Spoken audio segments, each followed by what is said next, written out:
မင်္ဂလာပါခင်ဗျာကျွန်တော်ကဒီနေ့သင်ခန်းစာလေးမှာဆိုရင် Microsoft Word နဲ့ကျွန်တော်တို့ file တွေသိမ်းတဲ့အခါမှာကိုရိုက်ပြီးသားစာတွေကိုသိမ်းတဲ့အခါမှာဆိုရင်ကျွန်တော်တို့စာမျက်နှာလေးတွေကိုရွေးပြီးတော့မှသိမ်းလို့ရတဲ့နည်းလမ်းလေးတွေကိုကျွန်တော်မျှဝေပေးမှာဖြစ်ပါတယ်။တခါလေးမှာကိုက Microsoft Word နဲ့စာအုပ်တွေထုတ်ဖို့အတွက်စာရိုက်တွေပြုလုပ်ထားတယ်။ကိုထုံးလုံးမဲ့ Microsoft Word file ထဲမှာစာမျက်နှာအရွက်50ရေးထားတယ်ဒါမှမဟုတ်စာမျက်နှာအရွက်100ရေးထားတယ်ပေါ့နော်။အဲ့ဒီတဲကနေပြီးတော့မှကျွန်တော်တို့ကတကယ်စာရွက် file လေးတွေကိုကျွန်တော်တို့ PDF file အနေနဲ့သိမ်းတဲ့အခါမျိုးမှာဆိုရင်စာမျက်နှာ1ကနေပြီးတော့5ထိပဲကျွန်တော်တို့သိမ်းကျင်ပါတယ်ဒီလိုမှမဟုတ်ကျွန်တော်တို့စာမျက်နှာအရွက်50ကနေပြီးတော့60ထိပဲသိမ်းကျင်တယ်ဒီလိုမျိုးတွေကျွန်တော်တို့က Microsoft Word နဲ့ရေးထားခဲ့တဲ့စာရွက်တွေအားလုံးကိုကျွန်တော်တို့က PDF file အနေနဲ့မသိမ်းတော့ဘဲနဲ့ကိုယ်စိတ်တိုင်းကြစာမျက်နှာလေးတွေကိုရွေးပြီးတော့သိမ်းကျင်တဲ့အခါမှာဘယ်လိုမျိုးသိမ်းလို့ရမလဲဆိုပြီးတော့မှသိမ်းလို့ရနိုင်တဲ့နီလန်လေးတွေကိုကျွန်တော်ဒီသင်ခန်းစာလေးမှာမျှဝေပေးသွားမှာဖြစ်ပါတယ်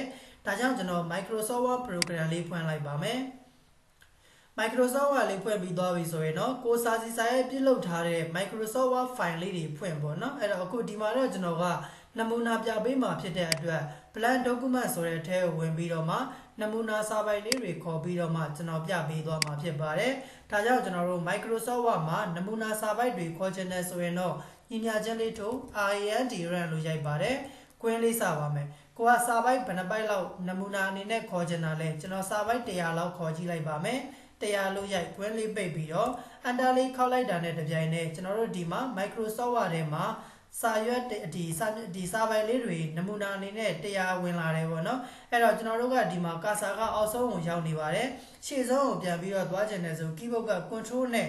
keyboard က home ဆိုတဲ့ခလုတ်လေးရှိတယ်သူနဲ့တစ်ချက်နှိပ်လိုက်တယ်ဆိုရင်တော့စာရွက်ရဲ့ရှေ့ဆုံးလေးမှာကာဆာကသူ့လိုရောက်သွားမှာဖြစ်ပါတယ်အဲ့တော့ဒီလိုမျိုးလေးရလာပြီဆိုမှကျွန်တော်တို့တိတာထင်ရှားအောင်စာမျက်နှာနံပါတ်လေးတွေအရင်ဆုံးတက်လိုက်ပါမယ်Microsoft Word မှာစာမျက်နှာနံပါတ်တွေတက်ချင်တယ်ဆိုရင်တော့ insert တက်ထဲကနေပြီးတော့မှ page number ဆိုတဲ့နေရာလေးမှာဝင်ပြီးတော့တက်လို့ရပါတယ်။ top page ဆိုတဲ့ထဲကိုဝင်ပြီးတော့မှ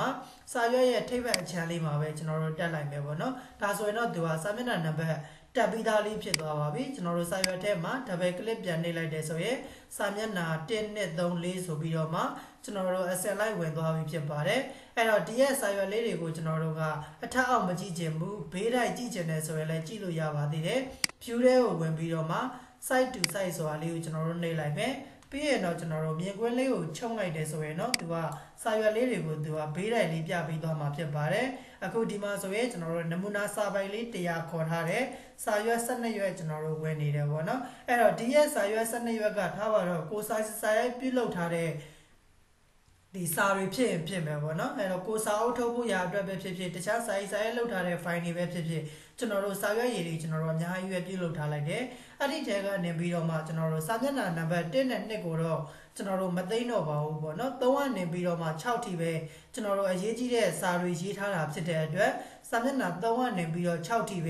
ကျွန်တော်တို့သိမ်းကျင်ပါတယ်ဒီလိုမှမဟုတ်9ကနေပြီးတော့12ထိပဲသိမ်းကျင်ပါတယ်ဒီလိုမှမဟုတ်ဘူးကျွန်တော်တို့ကစာမျက်နှာ10နံပါတ်10စာရွက်လေးကိုပဲကျွန်တော်တို့ကရွေးပြီးတော့သိမ်းကျင်ပါတယ်ဆိုရင်ကျွန်တော်တို့ဒီလိုမျိုးကျွန်တော်တို့ရွေးပြီးတော့မှသိမ်းလို့ရပါတယ်ဒီနီလန်းလေးတွေကိုကျွန်တော်ကမျှဝေပေးမှာဖြစ်ပါတယ်အဲ့တော့လက်ရှိတော့ဒီမှာကျွန်တော်တို့စာရွက်လေး12ရွက်ရှိတယ်ပေါ့နော်အဲ့ဒီတဲကနေပြီးတော့ကျွန်တော်စာမျက်နှာနံပါတ်3ကနေပြီးတော့6ထိကိုပဲကျွန်တော်တို့အရေးကြီးတဲ့စာတွေရေးထားတာဖြစ်တဲ့အတွက်တခြားသူတွေကိုပို့ပေးဖို့ရာအတွက်ကျွန်တော်တို့ PDF file အနေနဲ့သိမ်းပြီးတော့မှပို့ပေးရမယ်ဒါအောင်မှကျွန်တော်တို့ကဒီ Microsoft Word file ထဲမှာရေးထားခဲ့တဲ့စာရွက်တွေအားလုံးကိုသူတို့ကိုပို့ပေးမှာမဟုတ်ဘဲနဲ့စာမျက်နှာ3ကနေပြီးတော့6ထိရေးထားတဲ့စာတွေကပ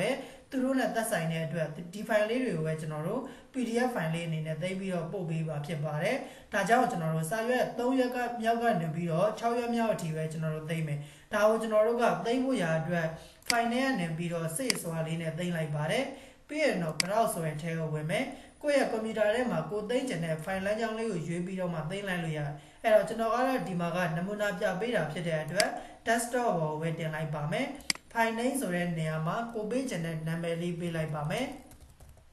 Word file ဆိုပြီးတော့ပေးလိုက်အောက်မှာ save as type ဆိုတဲ့နေရာလေးမှာ Microsoft Word document ဖြစ်နေပါတယ် Word document ဆိုတာဖြစ်နေတယ်ဒီထဲမှာကျွန်တော်တို့က PDF file အနေနဲ့သိမ်းမှာဖြစ်တဲ့အတွက်save as type ဆိုတဲ့ format နေရာလေးမှာ PDF ဆိုတာလေးပြောင်းပေးရပါမယ် ပြောင်းပြီးသွားပြီဆိုရင်တော့ဒီ file လေးကိုကျွန်တော်တို့ကလောလောဆယ်စိတ်ဆိုတာနှိပ်လိုက်တယ်ဆိုရင် Microsoft Word ထဲမှာရေးထားခဲ့တဲ့စာတွေအားလုံးသူက PDF file အနေနဲ့သိမ်းပြီးသွားမှာဖြစ်တယ်ဒါအုံမှကျွန်တော်တို့က Microsoft Word နဲ့ရေးထားတဲ့စာတွေအားလုံးကိုသိမ်းချင်တာမဟုတ်ဘူးသူ့ထဲမှာရေးထားတဲ့စာမျက်နှာလေးတွေကိုရွေးပြီးတော့မှသိမ်းချင်တာဖြစ်တဲ့အတွက်စိတ်ဆိုတာကိုမနှိပ်ခင်မှာကျွန်တော်တို့ option ဆိုတဲ့အထက်ကိုကျွန်တော်တို့တစ်ချက်ဝင်ပေးရပါတယ်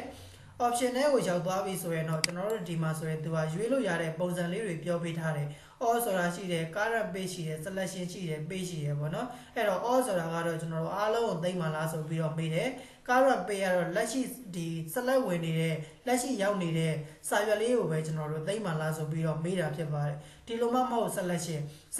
တော့ကျွန်တော်တို့ Microsoft Word ထဲမှာကို selection ပေးထားတဲ့စာရွက်လေးတွေကိုပဲရွေးပြီးတော့သိမ်းမှလားဆိုပြီးတော့မေးတာဖြစ်ပါတယ် page ဆိုတာကတော့စာမျက်နှာတွေကိုကျွန်တော်တို့စိတ်တိုင်းကျရွေးပြီးတော့မှသိမ်းတာဖြစ်ပါတယ်အဲ့တော့ကျွန်တော်တို့ကစာမျက်နှာလေးတွေကို choice ပြီးတော့မှသိမ်းချင်တာဖြစ်တဲ့အတွက် page ဆိုတာလေးမှာ select ပေးထားတယ်ပြီးရင်တော့ကျွန်တော်တို့ဒီမှာ pronet to ဆိုတာရှိတယ်ကျွန်တော်တို့ဘယ်စာရွက်ကနေပြီးတော့ဘယ်စာရွက်အထိကျွန်တော်တို့သိမ်းချင်တာလဲကျွန်တော်တို့ကစာမျက်နှာနံပါတ်3ကနေပြီးတော့စာမျက်နှာနံပါတ်6အထိသိမ်းချင်တာဖြစ်တဲ့အတွက်3နဲ့6ဆိုပြီးတော့မှကျွန်တော်တို့ရေးပေးလိုက်မယ်ပြီးရင်တော့ okay နှိပ်ပေးလိုက်ရုံပါပဲကျွန်တော်တို့ကဒီမှာတကယ်လို့စာမျက်နှာနံပါတ်10ကိုပဲရွေးပြီးတော့သိမ်းချင်တယ်ဆိုရင်စာမျက်နှာနံပါတ်10ပေါ့နော်ဒီလိုမျိုးလေးရေးပေးရမယ်နှစ်တရွက်ထဲပဲသိမ်းချင်တယ်ဆိုရင်နှစ်ဆိုပြီးတော့ရေးပေးရမယ်ကျွန်တော်တို့ကဒီမှာကစာမျက်နှာနံပါတ်3ကနေပြီးတော့6အထိသိမ်းချင်တာဖြစ်တဲ့အတွက် from မှာ3ရေးတယ်2မှာကျွန်တော်တို့6ရေးတယ်စာမျက်နှာ3မှာ6အထိဆိုပြီးတော့ကျွန်တော်တို့သတ်မှတ်ပေးလိုက်တယ်ပေါ့နော်ပြီးသွားရင်တော့ okay နှိပ်လိုက်ပါတယ်ပြီးရင် save ဆိုတာလေးနှိပ်လိုက်save လုပ်လိုက်တာနဲ့တပြိုင်တည်းသူက PDF file အနေလေးနဲ့ကျွန်တော်တို့တစ်ခါလဲသိမ်းပေးသွားပါတယ်ကျွန်တော်တို့သိမ်းခဲ့လိုက်တဲ့စာရွက်လေးကစာမျက်နှာနံပါတ်3ကနေပြီးတော့6ထိသိမ်းတာဖြစ်တဲ့အတွက်ဒီမှာ3ရဲ့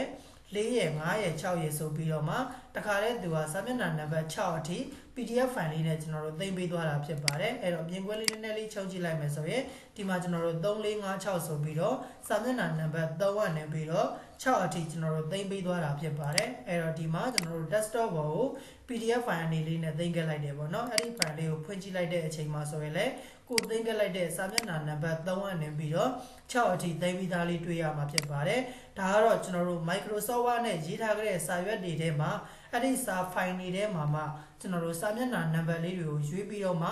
သိမ်းလို့ရတဲ့နည်းလမ်းလေးဖြစ်ပါတယ်အဲ့တော့ဒီသင်ခန်းစာလေးကကိုလိုအပ်တယ်ဆိုရင်တော့ကိုယ့်ရဲ့လုပ်ငန်းမှာလိုအပ်တယ်ဆိုရင်တော့ကျွန်တော်တို့သုံးပေါ့နော်တခါလေးမှာကိုက Microsoft Word နဲ့ service တွေပြုလုပ်ထားတာတော့အများကြီးပဲအဲ့ဒီထဲမှာမှသူတို့တခြားသူတွေကိုပို့ပေးရမယ့်အချိန်မှာစာမျက်နှာနံပါတ်9နဲ့6နဲ့ကတော့သူတို့ကိုပေးပြီးတော့မှသိစေချင်တယ်တခြားစာရွက်တွေကတော့လျှို့ဝှက်အနေနဲ့သူတို့ကိုပေးပြီးတော့မမြင်စေချင်တဲ့အခါမျိုးမှာဆိုရင် PDF file လေးနဲ့သူတို့ပို့ပေးရတော့မယ့်အချိန်မှာစာမျက်နှာနံပါတ်9နဲ့6နဲ့ကိုပဲရွေးပြီးတော့သိမ်းပြီးတော့မှသူတို့ပို့ပေးလိုက်တယ်ဆိုရင်တခြားကျွန်တော်တို့ဒီစာတွေကိုလည်းသူတို့မမြင်ရတော့ဘူးပေါ့နော်ဒီလိုမှမဟုတ်ဘူးကွာ Microsoft Word နဲ့ရေးထားခဲ့တဲ့ file ကြီးကို PDF file အနေနဲ့အားလုံးသိမ်းပြီးတော့သူတို့ပို့လိုက်တယ်ဆိုရင်တော့ဒါကိုလျှို့ဝှက်ထားတဲ့စာတွေကိုပါသူတို့ဖတ်သွားမှာဖြစ်တယ်တကယ်လို့ဒီလိုမျိုးမလုပ်ချင်ဘူးဆိုတော့ကျွန်တော်တို့ Microsoft Word file အနေနဲ့နောက်ထပ်စာတွေထပ်ပြီးတော့မှအသစ်ထပ်ပြီးတော့ရေးနေရမှာပေါ့နော်အခုဒီသင်ခန်းစာလေးကအခုလိုမျိုးကျွန်တော်တို့လုပ်ငန်းမှာကိုရေးထားတဲ့စာတွေတဲကနေပြီးတော့မှစာမျက်နှာနံပါတ်လေးတွေကို choice ပြီးတော့မှသိကျင်တဲ့အခါမှာဒီရဲ့နီလန်လေးအတိုင်းကျွန်တော်တို့ရွေးပြီးတော့မှသိလို့ရပါတယ်အဲ့တော့ဒီသင်ခန်းစာလေးကအားလုံးအတွက်ရန်အကျိုးရှိမယ်လို့ထင်ပါတယ်ဒါလေးကိုကိုယ်တိုင်လက်တွေ့လိုက်ပြီးတော့မှလေ့ကျင့်ကြည့်ပေးပါအကယ်၍ကိုယ်တိုင်လေ့ကျင့်ကြည့်တဲ့အခါမှာကျွန်တော်တို့မရတဲ့နေရာလေးတွေရှိတယ်ကျွန်တော်သင်ပေးတာနားမလည်လိုက်တဲ့နေရာလေးတွေရှိရဆိုရင်လည်းကျွန်တော်ကိုပြန်ပြီးတော့မေးမြန်းပေးလို့ရပါတယ်အကယ်၍ကိုယ်လေ့ကျင့်ပြီးသွားပြီကိုလည်းအမှန်တကယ်ဒီသင်ခန်းစာလေးကိုနားလည်သဘောပေါက်နေပါပြီဆိုရင်တော့ဒီသင်ခန်းစာရဲ့ comment လေးမှာ DON dance ဆိုပြီးတော့ရေးခဲ့ပေးပါအောင်ခင်ဗျာအခုဒါဆိုရင်တော့ကျွန်တော်ဒီသင်ခန်းစာလေးကိုဒီမှာပဲရနာလိုက်ပါမယ်အားလုံးအဆင်ပြေကြပါစေခင်ဗျာ